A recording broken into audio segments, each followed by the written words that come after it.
On the topic of when you're in pain, releasing that pain, and the different ways you can do that. This week, I had to attend a de-escalation class at my job. I work as a elementary music teacher. And so all of us teachers had to go to this de-escalation class because we work with children. We work with children who have all kinds of different home lives, and they bring a lot of basically the choices and lifestyles of their parents to school. And, a kid could be sitting in music and just having a hard time, not involving themselves in what we're doing, not participating, you know, making jokes, being disrespectful to me. And I haven't had a kid like completely lose it in my class, but I've heard of specific kids who have lost it in class. And one of the things that we learned at this de-escalation class is if a kid is going off, let's say fourth, fifth grader is going off and just heinous things coming out of their mouth. They're just cussing. They're telling you where to go and how to get there.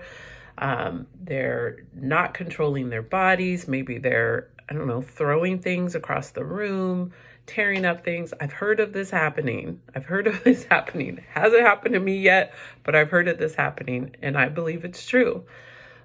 But what the teacher of the class was telling us is this is a form of release.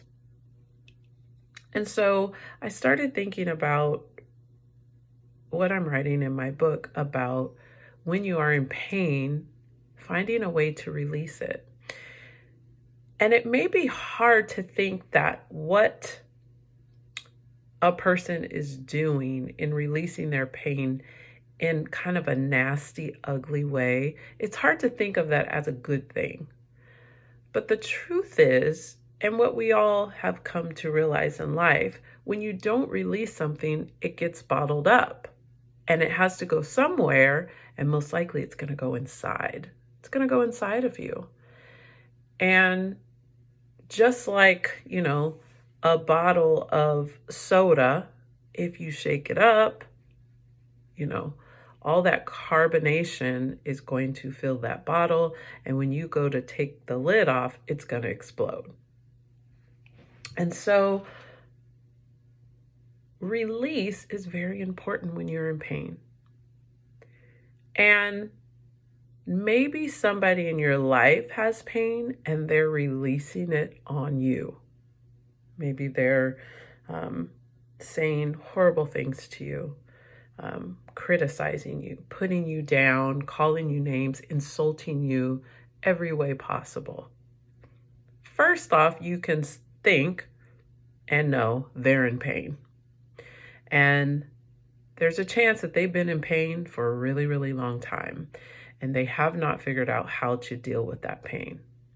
But on the other hand, you can think, okay, they've released it. They're releasing it. And it may not be in a respectful way. It may not be in a proper way. But there is a release there, and that part is good. So my encouragement, don't become a person in so much pain that when you finally release, you say and do things that are awful to people around you, people who love and care about you. Don't bottle it up. If you're in pain and you bottle that up, and then something else comes in life and you bottle that up, and then something else comes in life, and now you have built up, bottled up pain for years.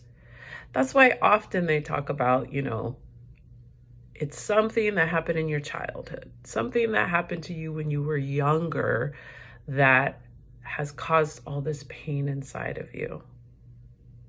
So my encouragement, or my question, what do you do with your pain? Do you bottle it up? Do you suppress it? Do you push it down? Because not only is it not good to not release your pain, not to deal with it. But in bottling it up, it's going to hurt you. And you're going to stay in pain. The best way to get out of pain is to release that pain. And there are many, many ways to release your pain. And I talk about that in my book, There is Purpose in Your Pain. But do something with your pain. Find a way to get it out, release it. It could be talking to somebody, it could be writing it down. But don't let it build up, because if you let it build up, if you suppress it, if you push it down, you're going to be in pain.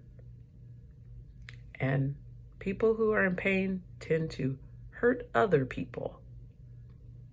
So make sure you deal with your pain.